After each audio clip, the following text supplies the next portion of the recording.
புகழும் புகழ்ச்சியும் ஏக வல்லவனான அல்லாஹுக்கே உரித்தாகட்டுமாக.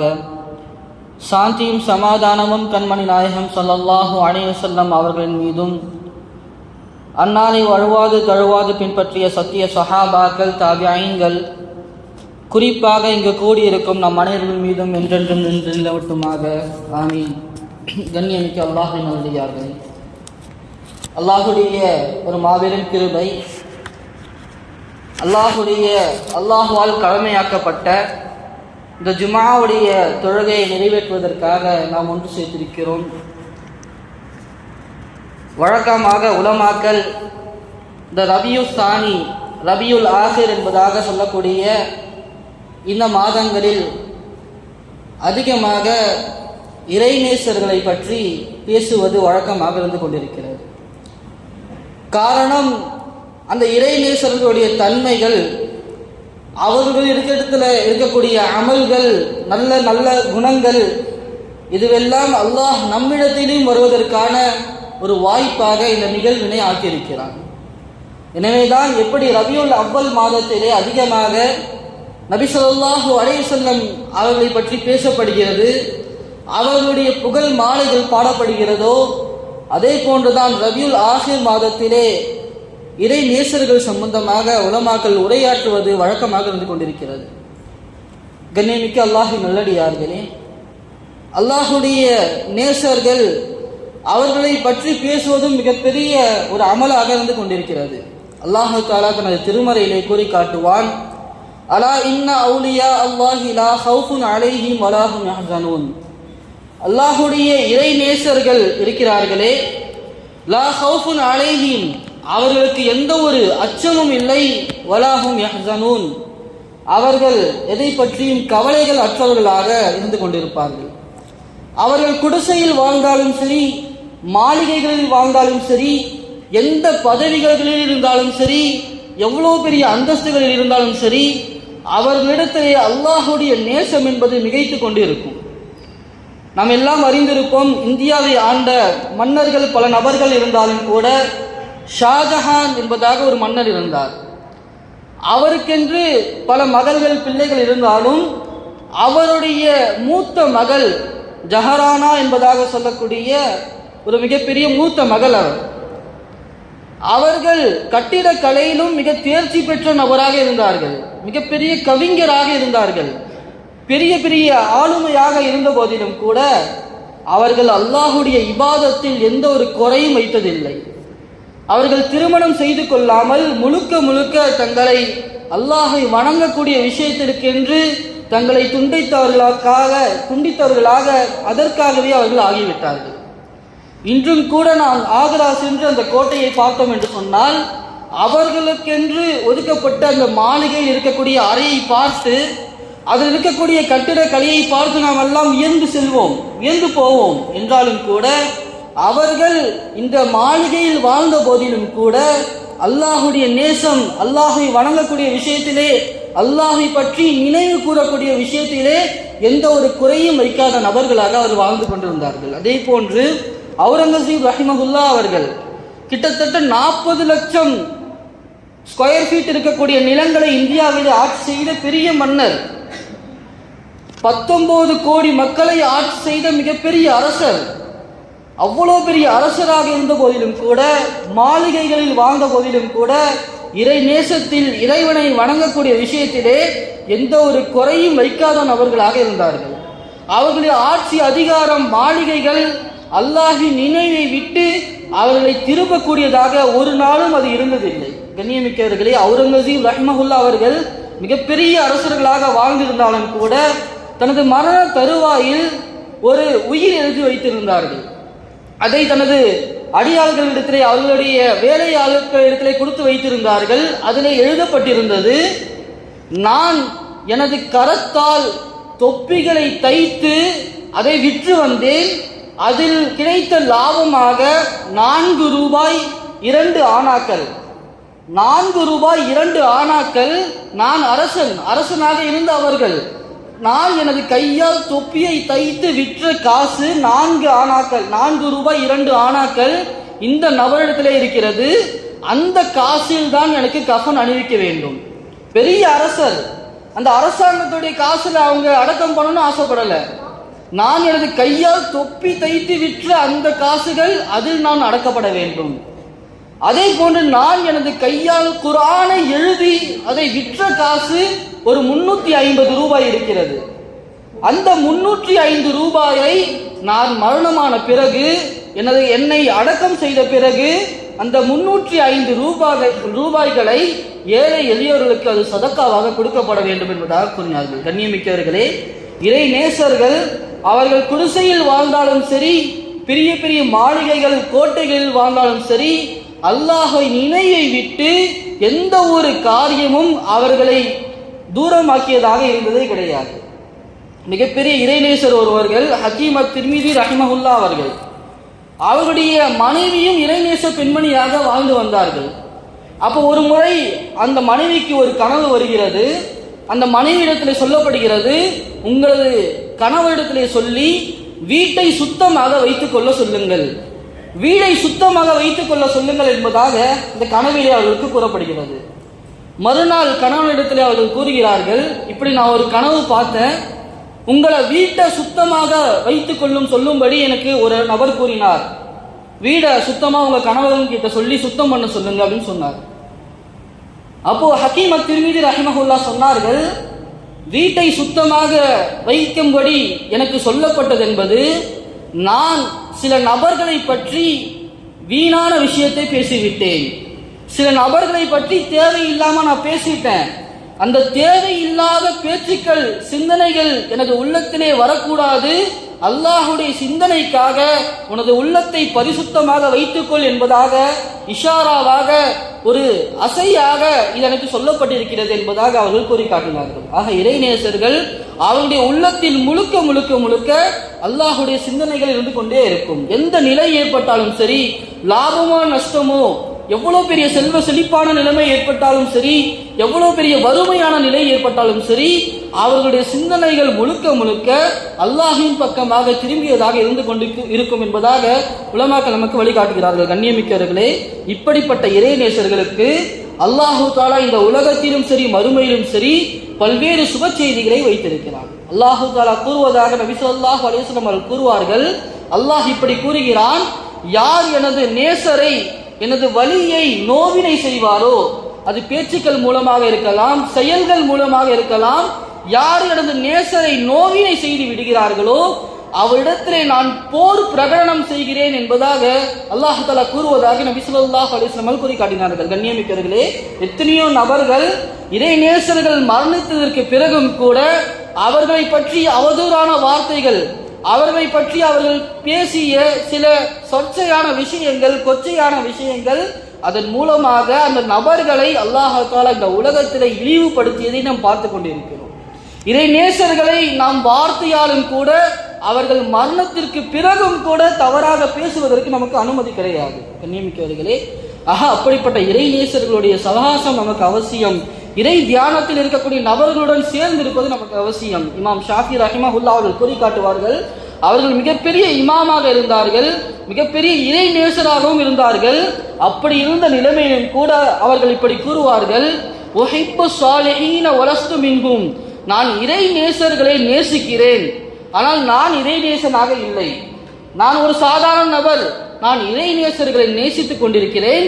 லஅல்லல்லாஹ யர்ஸுகுலிய ஸலாஹா, அல்லாஹு தஆலா இந்த நேசத்தின் மூலமாக எனக்கும் அந்த இறை நேசத்தை கொடுக்கலாம், என்னையும் அல்லாஹு தஆலா ஒரு நல்லடியாராக ஆக்கலாம் என்பதாக அவர்கள் கூறி காட்டுவார்கள். கண்ணியமிக்கவர்களே, இப்படிப்பட்ட இறை நேசத்தை பெறுவதற்காக நாம் ஒவ்வொருவரும் முயற்சிக்க வேண்டும். இறை நேசத்தை நாம் அடைந்து கொண்டோம் என்று சொன்னால் இந்த உலகத்திலே நம்மை போன்று ஒரு நிம்மதியான வாழ்க்கையை வாழக்கூடிய நபர்கள் யாரும் இருக்க மாட்டார்கள். பிறகு இறைநேசர்கள் கூறுவதாக புத்தகங்களில் பதிவு செய்யப்பட்டிருக்கிறது, அரசர்களும் பெரும் பெரும் அரசர்கள் எல்லாம் இறை நேசமான இந்த பாதையிலே நாம் நடந்து கொண்டிருக்கிறோமே, இதில் கிடைக்கக்கூடிய இன்பத்தை அவர்கள் அறிந்து கொண்டார்கள் என்று சொன்னால் இந்த இன்பத்தை எப்படியாவது போரிட்டாவது பெற்றுக்கொள்ள வேண்டும் என்பதற்காக அவர்கள் நம்மிடத்திலே சண்டைக்கு வந்து விடுவார்கள் என்பதாக கூறினார்கள். கண்ணியமிக்கவர்களே, அப்படிப்பட்ட இறை நேசத்தை அல்லாஹ் தஆலா நம்மில் ஒவ்வொரு நபர்களுக்கும் தர வேண்டும். நபி ஸல்லல்லாஹு அலைஹி வஸல்லம் அவர்கள் போர் களத்திலே ஒரு போர் முடிந்த பிறகு அவர்கள் வந்து கொண்டிருக்கக்கூடிய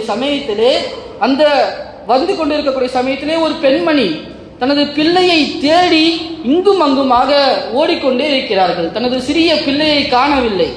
ஓடோடி அலைந்து அந்த பிள்ளையை தேடி அந்த பிள்ளை எங்கிருக்கிறது என்பதாக அறிந்து கொண்டு அந்த பிள்ளையை வாரி அணைத்து கொண்டு அந்த பிள்ளைக்கு பால் கொடுத்து கொண்டிருந்தார்கள். அப்பொழுது நபி ஸல்லல்லாஹு அலைஹி வஸல்லம் அவர்கள் சஹாபாக்களிடத்தில் கேட்டார்கள், இந்த பெண்மணி இந்த பிள்ளையை நெருப்பில் போட விரும்புவாளா?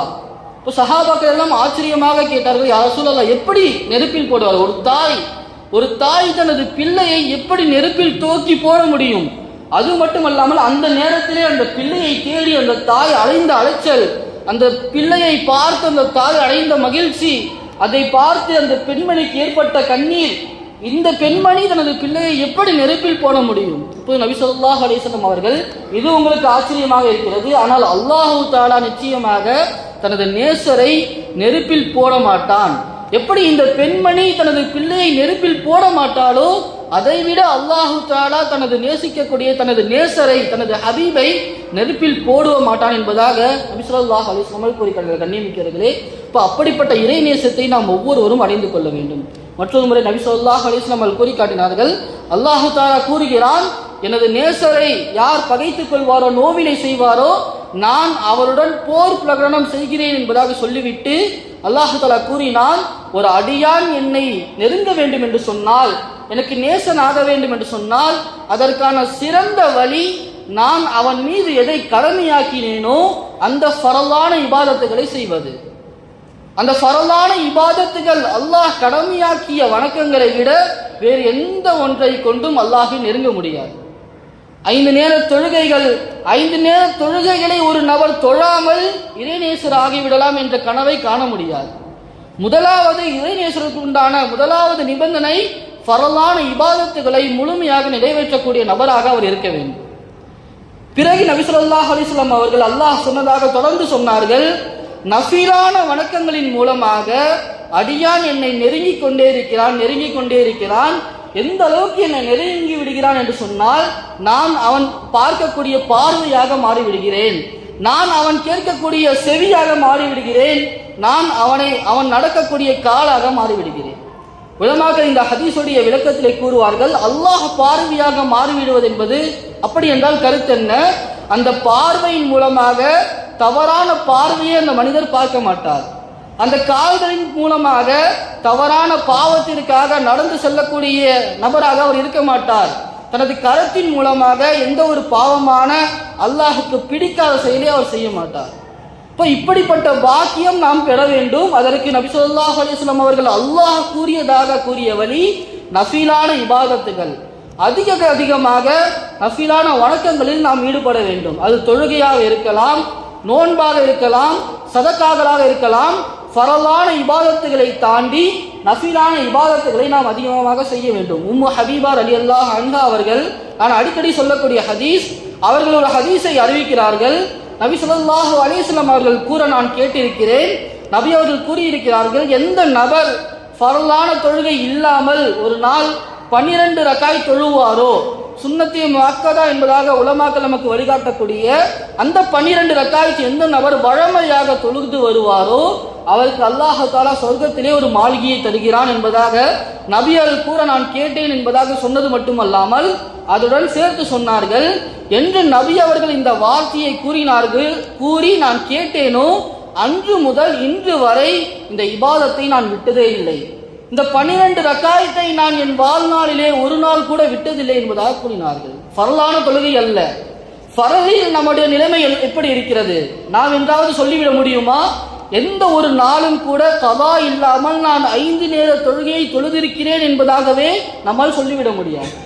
என் வாழ்க்கையில ஒரு நாள் கூட கதா இல்லாமல் நான் தொழுததே இல்லை, ஃபரலான தொழுகையே நம்மளால சொல்ல முடியாது.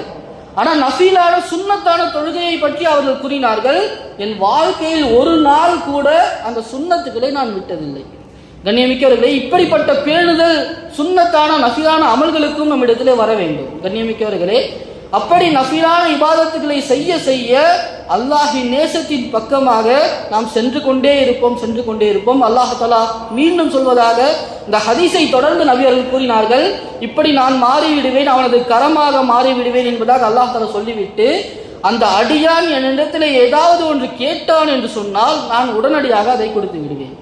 என்னிடத்திலே ஏதாவது ஒரு விஷயத்தை விட்டு பாதுகாப்பு தேடினான் என்று சொன்னால் உடனடியாக நான் அவனை பாதுகாத்து விடுவேன் என்பதாக அல்லாஹ் கூறுவதாக நபி அவர்கள் கூறினார்கள். கண்ணியமிக்கவர்களே, நாம் அந்த இறை நேசத்தை அடைந்து விட்டோம் என்று சொன்னால் நமக்கு கிடைக்கக்கூடிய பாக்கியம், நமது துவாக்கள் எல்லாம் அல்லாஹ்விடத்திலே அங்கீகரிக்கப்படக்கூடிய துவாவாக மாறிவிடும். நாம் கேட்கக்கூடிய துவாக்கள் அல்லாஹ்விடத்திலே அங்கீகரிக்கப்பட்ட துவாவாக மாறிவிடும். எத்தனையோ நபர்களிடத்திலே நாம் சென்று துவா செய்யும்படி நாம் என்ன செய்கிறோம்? துவா செய்யும்படி நாம் கேட்டுக்கொண்டிருக்கிறோம். ஆனால் இப்படிப்பட்ட அடியார்களாக நாம் மாறிவிட்டோம் என்று சொன்னால் அந்த துவா கபூலாகக்கூடிய நபராக நாம் ஆகிவிடுவோம். நிச்சயமாக நாம் கேட்டால் அல்லாஹ் தரக்கூடியவனாக இருந்து கொண்டிருக்கிறான். கண்ணியமிக்கவர்களே, மற்றொரு ஹதீஸில் நபி ஸல்லல்லாஹு அலைஹி வஸல்லம் அவர்கள் கூறினார்கள், ஒரு அடியானை அல்லாஹ் தஆலா நேசித்து விட்டான், ஒரு அடியானின் மீது அல்லாஹ்வுடைய நேசம் வந்துவிட்டது என்று சொன்னால், எப்படி உடல்நிலை சரியில்லாத ஒரு நோயாளியை நாம் தண்ணீரை விட்டு பாதுகாப்போமோ அதை போன்று உலக ஆசையை விட்டு அல்லாஹ் தஆலா பாதுகாத்துக் கொள்கிறான். நாம் பார்க்கிறோம் அல்லவா, நாம் முன் சொன்னது போன்று எத்தனையோ அரசர்கள், எத்தனையோ மாளிகையில் வாழ்ந்த நபர்கள் அவ்வளோ பெரிய செல்வத்தில் இருந்தாலும் கூட அவர்களது உள்ளம் உலகத்தின் ஆசையின் பக்கம் போவாததற்கு காரணம் அவர்கள் இறை நேசத்தை அடைந்து கொண்டார்கள். எவ்வளோ பெரிய மாளிகைகள், எவ்வளோ பெரிய செல்வ செழிப்புகள் ஏற்பட்டாலும் சரி, அவர்களுடைய சிந்தனை முழுக்க முழுக்க அல்லாஹின் பக்கமாக இருந்தது. காரணம், நபிகள் கூறினார்கள், ஒரு அடியானை அல்லாஹ் தஆலா நேசித்து விட்டான் என்று சொன்னால் அவர்களை உலக ஆசையை விட்டு அல்லாஹ் தஆலா பாதுகாக்கிறான் என்பதாக நபி ஸல்லல்லாஹு அலைஹி வஸல்லம் கூறுகிறார்கள். கண்ணியமிக்கவர்களே, அந்த நேசத்தை ஒவ்வொரு நபரும் அனுபவிக்க வேண்டும். ஒவ்வொரு நபரும் அந்த இறை காதலை நாம் அனுபவித்தோம் என்று சொன்னால் நம்மை விட நிம்மதியாக வாழக்கூடிய ஒரு நபர்கள் கிடையாது. உலகத்திலும் அதனுடைய பெரும் பலன்களை நாம் கண்முன்னாக பார்த்து கொண்டிருக்கோம். கண்ணியமிக்கவர்களே, அந்த இறை நேசத்தை அடைவதற்கான வழிகளை உலமாக்கள் நமக்கு கற்றுக் கொடுக்கிறார்கள். அதிலே முதலாவது அதிகமாக அல்லாஹை நினைவு கூறுவது, அல்லாஹை திக்ர் செய்வது, அல்லாஹை திக்ர் செய்து கொண்டே இருப்பது. முஆத் இப்னு ஜபல் ரலியல்லாஹு அன்ஹு அவர்கள், நபி ஸல்லல்லாஹு அலைஹி வஸல்லம் அவர்கள் முஆத் இப்னு ஜபல் ரலியல்லாஹு அன்ஹு அவர்களை யமன் தேசத்திற்கு அனுப்புகிறார்கள். அனுப்பக்கூடிய சமயத்திலே முஆத் ரலியல்லாஹு அன்ஹு அவர்கள் கேட்கிறார்கள், யா ரசூலல்லாஹ், அல்லாஹ்வுக்கு மிக விருப்பமான அமல் எது? எந்த அமலை செய்தால் நான் அல்லாஹை நெருங்க முடியும் என்பதாக கேட்கக்கூடிய சமயத்திலே நபி ஸல்லல்லாஹு அலைஹி வஸல்லம் அவர்கள் கூறினார்கள், நீங்கள் மரணிக்கக்கூடிய சமயத்திலே உங்களது நாவு அல்லாஹுடைய திக்ரில் நனைந்திருப்பது. இப்போ மௌத்தா போகும்போது திக்ரில் நனைந்திருப்பது என்று சொன்னால் உங்க வாழ்க்கையில எல்லா நிலைமையிலும் அல்லாஹை அதிகமாக நினைவு கூர்ந்து கொண்டே இருங்கள் என்றதாக அர்த்தம். எல்லா நிலைமையிலும் அல்லாஹை நினைவு கூர்ந்து கொண்டே இருந்தால் மவுத் எப்போ வரும் தெரியாது. நம்ம அல்லாஹை திக்ரு செய்து கொண்டே இருக்க இருக்க இருக்க மவுத்து வந்தாலும் அந்த நிலைமை எப்படிதான் இருப்போம், எப்படி வாழ்றோமோ அப்படிதான் மவுத்தும் நமக்கு வரும். அப்போ அல்லாஹை நினைவு கூர்ந்த நிலைமையில் எல்லா நிலைமையிலும் நீங்கள் இருங்கள் என்பதாக நபி அவர்கள் சொல்லும் விதமாக நீங்கள் மௌத்தாக போகும்போது கூட உங்களது நாவு எப்படி இருக்க வேண்டும்? அல்லாஹை திக்ரில் நனைந்ததாக இருக்க வேண்டும் என்பதாக கூறி காட்டினார்கள். அல்லாஹு தஆலா அப்படிப்பட்ட பாக்கியத்தை நம் அனைவருக்கும் தருவானாக. ஒவ்வொரு நிலைமையிலும் அல்லாஹை நினைவு கூறக்கூடிய பாக்கியத்தை அல்லாஹ் நமக்கு தருவானாக. அல்லாஹு தஆலா தனது இறை நேசர்களை பற்றி திருக்குர்ஆனிலே கூறுவான், அல்லதீன யذ்குரூனல்லாஹ கியாமன் வ குஊதன் வ அலா ஜுனூபிஹிம். எல்லா நிலைமையிலும் அல்லாஹ்வுடைய திக்ர், நின்றாலும் சரி, அமர்ந்தாலும் சரி, படுத்திருந்தாலும் சரி, எல்லா நிலைமையிலும் அல்லாஹை திக்ர் செய்யக்கூடிய நபர்களாக இறை நேசர்கள் இருப்பார்கள் என்பதாக அல்லாஹ் நமக்கு கூறி காட்டுகிறார். கண்ணியமிக்கவர்களே, இப்படிப்பட்ட பாக்கியத்தை நாம் அடைய வேண்டும். சஹாபாக்கள் எல்லாம் திக்ரிலே அதிகமாக திக்ர்களை செய்து கொண்டே இருப்பார்கள். ஜுவைரியா ரலியல்லாஹு அன்ஹா அவர்களை பற்றி வரக்கூடிய ஹதீஸ், நபி ஸல்லல்லாஹு அலைஹி வஸல்லம் அவர்கள் ஃபஜ்ர் தொழுது விட்டு வந்து பார்க்கிறார்கள். அவர்கள் ஜுவைரியா ரலியல்லாஹு அன்ஹா அவர்கள் தொழுது முடித்து விட்டு உட்கார்ந்து திக்ர் செய்து கொண்டே இருக்கிறார்கள். கற்களை வைத்து திக்ர் செய்து கொண்டே இருக்கிறார்கள். பிறகு நபி அவர்கள் வெளியே செல்கிறார்கள். பல வேலைகளை முடித்து விட்டு தாமதமாக அவர்கள் வரக்கூடிய சமயத்திலும் கூட அதே நிலைமையில் அமர்ந்து ஜுவைரியா ரலியல்லாஹு அன்ஹா அவர்கள் திக்ர் செய்து கொண்டே இருந்தார்கள். எந்த ஒரு களைப்பும் இல்லை, எந்த ஒரு சடைவும் இல்லை, அல்லாஹை நினைவு கூறக்கூடிய விஷயத்தில். இப்போ நபி ஸல்லல்லாஹு அலைஹி வஸல்லம் அவர்கள் பார்த்து கேட்கிறார்கள், நான் உங்களை பார்த்து விட்டு சென்றேன் அல்லவா, அப்போதிலிருந்து இப்பொழுது வரைக்கும் திக்ர் செய்து கொண்டே இருக்கிறீர்களா? இதே நிலைமையில் இருக்கிறீங்களா? ஆமா யா ரசூலல்லாஹ், நீங்க போகும்போது திக்ர் செய்துட்டு இருந்தேன் அல்லவா, அப்படியே நான் அமர்ந்து திக்ர் செய்து கொண்டே இருக்கிறேன் என்பதாக கூறினார். சஹாபா பெண்மணிகள் கூட அல்லாஹை திக்ர் செய்யக்கூடிய விஷயத்துல எந்த அளவுக்கு இன்பமாக அவர்கள் அதை செய்து கொண்டிருந்தார்கள். நமக்கு ஒரு நபரை பிடித்து விட்டது என்று சொன்னால் அவரை பற்றி பேசுவது நமக்கு சந்தோஷமாக இருக்கிறது. அவரை பற்றி அவர் செய்த செயலை சொல்வது நமக்கு இனிமையாக இருக்கிறது. அவர் சம்பந்தமான விஷயங்கள் பேசுவது நமக்கு இனிமையாக இருக்கிறது. அதை காட்டிலும் பன்மடங்கான இன்பங்கள், இனிமைகள் அல்லாஹுடைய திக்ரையை அல்லாஹ் தஆலா வைத்திருக்கிறார். அந்த இன்பத்தை பெறக்கூடிய பாக்கியத்தை நாம் ஒவ்வொருவரும் அல்லாஹ் தஆலா நமக்கு வழங்குவானாக. கண்ணியமிக்கவர்களே, அல்லாஹை அதிகமாக நினைவு கூற அல்லாஹுடைய நேசத்தை நோக்கி நாம் பயணித்துக் கொண்டே சென்று கொண்டே இருக்கும். உலமாக்கள் கூறுகிறார்கள், இரண்டாவதாக அல்லாஹுடைய அருள் கொடைகளை நாம் எண்ணி பார்ப்பது. அல்லாஹ் தஆலா ஒவ்வொரு நாளும் நமக்கு தந்து கொண்டிருக்கக்கூடிய அருள் பாக்கியங்களை எண்ணி பார்த்து கொண்டே இருப்பது. எத்தனையோ மக்கள், குறிப்பாக காசாவில் வாழக்கூடிய நமது இஸ்லாமிய சொந்தங்கள், அவர்கள் எவ்வளவு துன்பங்களை, கஷ்டங்களை பட்டுக் கொண்டிருக்கிறார்கள். நமக்கு சாதாரணமாக கிடைக்கக்கூடிய தண்ணீர் அவர்களுக்கு கிடைப்பதில்லை. நமக்கு சாதாரணமாக கிடைக்கக்கூடிய இந்த ஏசி, காற்று, ஃபேன்கள் அவருக்கு இருப்பதில்லை. சாதாரணமாக நாம் பிடிக்கவில்லை என்பதாக தூக்கி போடக்கூடிய உணவுகள் கூட அவருக்கு கிடைப்பதில்லை. நிம்மதியான உறக்கங்கள் அவருக்கு கிடைப்பதில்லை.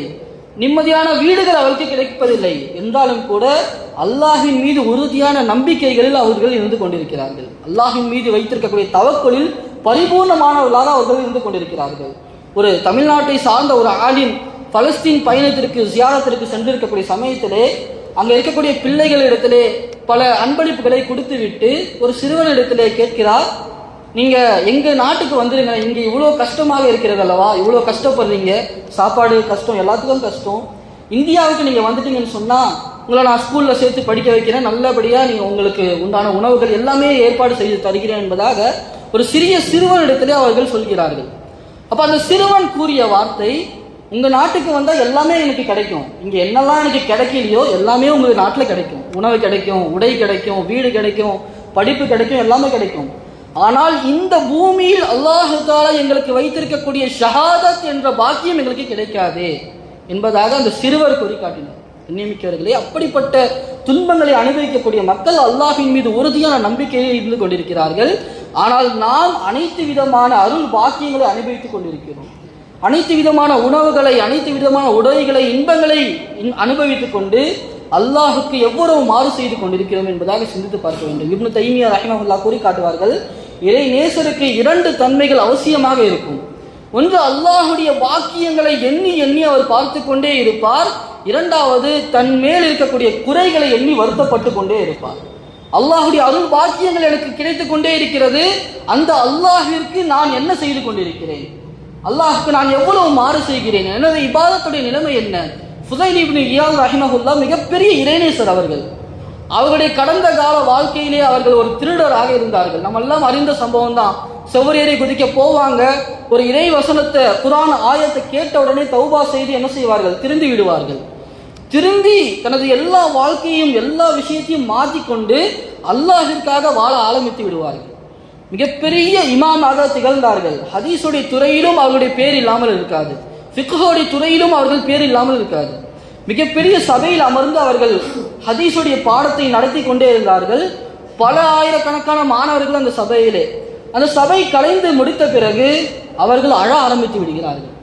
அழ ஆரம்பித்துக் கொண்டே இருக்கிறார்கள். அழுது கொண்டே அவர்கள் தங்களுக்குள்ளே கேட்டுக்கொள்கிறார்கள், நீ யார் என்று உனக்கு தெரிகிறதா? நீ எப்படி வாழ்ந்த? உன் வாழ்க்கை எவ்வளவு மோசமான, கேவலமான வாழ்க்கையாக உனது வாழ்க்கை இருந்தது என்பதாக நீ அறியவில்லையா? நீ போய் அல்லாஹுடைய தூதர் ஸல்லல்லாஹு அலைஹி வஸல்லம் அவர்களுடைய ஹதீஸை மக்களுக்கு சொல்ற அளவுக்கு பெரிய தகுதியுடைய இமாமா நீ மாறிட்டியான்னு சொல்லி அவங்களுடைய கடந்த கால அந்த பாவமான வாழ்க்கையை நினைத்து வருத்தப்பட்டு கொண்டே இருப்பார்கள். அல்லாஹ்விடத்தில் தௌபா செய்து கொண்டே இருப்பார்கள்.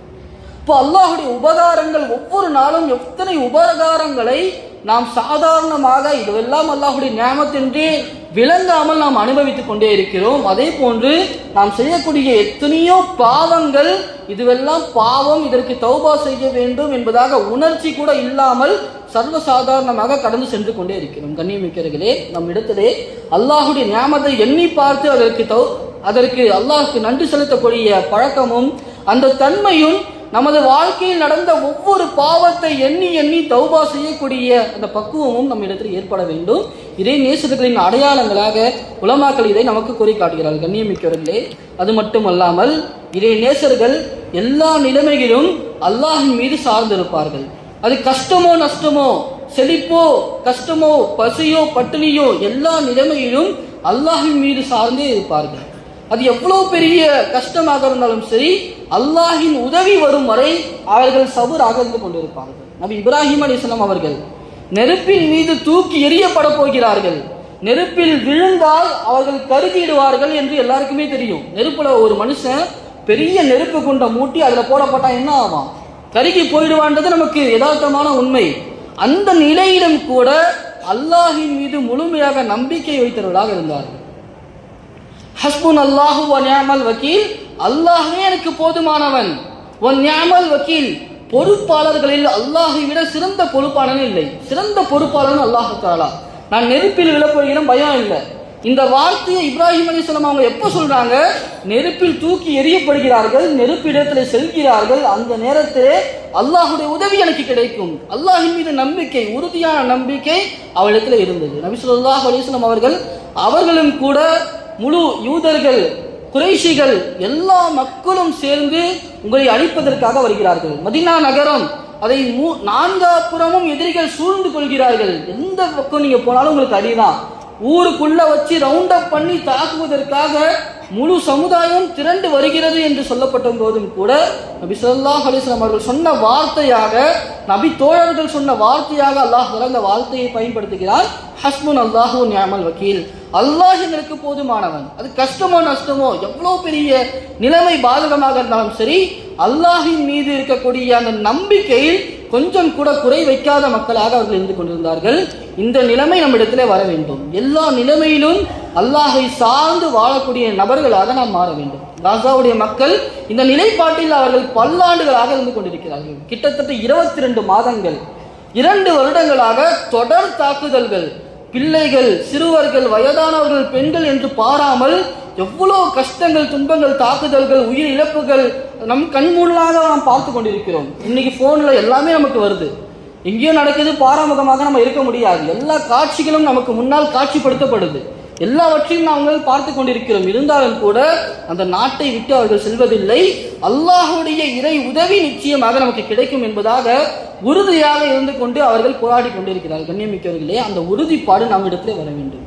அதே போன்று அவர்களுக்காக நாம் அதிகமாக துவா செய்ய கடமைப்பட்டிருக்கிறோம். ஜமாத்துல் உலமாவுடைய வழிகாட்டுதல்கள் 2ஆம் தேதி அடுத்த வார வியாழக்கிழமை ஒரு நாள் அனைவரும் அவசியமான முறையில் நோன்பு வைத்து மகரிபுக்கு பிறகு அந்த காசாவில் பாடுபடக்கூடிய மக்கள், இந்த காசாவில் கஷ்டப்படக்கூடிய மக்களிடத்திலே அவர்களுக்காக அல்லாஹ்விடத்திலே துவா செய்ய வலியுறுத்தி ஜமாத்துல் உலமாவிலிருந்து ஒரு வழிகாட்டுதல் நமக்கு கொடுக்கப்பட்டிருக்கிறது. எனவே நாம் அனைவரும் அந்த ஒரு நாள் நோன்பு வைத்து அங்கே கஷ்டப்பட்டிருக்கக்கூடிய அந்த மக்களுக்கு நாம் அதிகமாக துவா செய்வதுடன் அவர்களிடத்தில் இருக்கக்கூடிய அந்த ஈமானிய உறுதி நம்மிடத்திலும் வர வேண்டும் என்பதற்காக நாம் அதிகமாக துவா செய்ய வேண்டும். கண்ணியமிக்கவர்களே, இப்படிப்பட்ட ஈமானின் உறுதியையும் அல்லாஹின் திக்ரில் எந்நேரமும் நம் நாவு நனைந்திருக்கக்கூடிய நபர்களாகவும் அல்லாஹை அதிகமாக வணங்கி அல்லாஹு தஆலா தடுத்த அனைத்து விதமான பாவத்தை விட்டு ஒதுங்கியிருந்து அல்லாஹுடைய இறை நேசத்தை பெற்று அல்லாஹிற்காக ஒன்று சேரக்கூடிய மக்களாக நாம் உலகத்திலும் மறுமையிலும் அல்லாஹ் தஆலா நம் அனைவரையும் ஆக்கி அருள் புரிவானாக. வா ஆகிரு தஅவானா அல்ஹம்துலில்லாஹி ரப்பில் ஆலமீன். அஸ்ஸலாமு அலைக்கும் வரஹ்மத்துல்லாஹி வபரகாத்துஹு.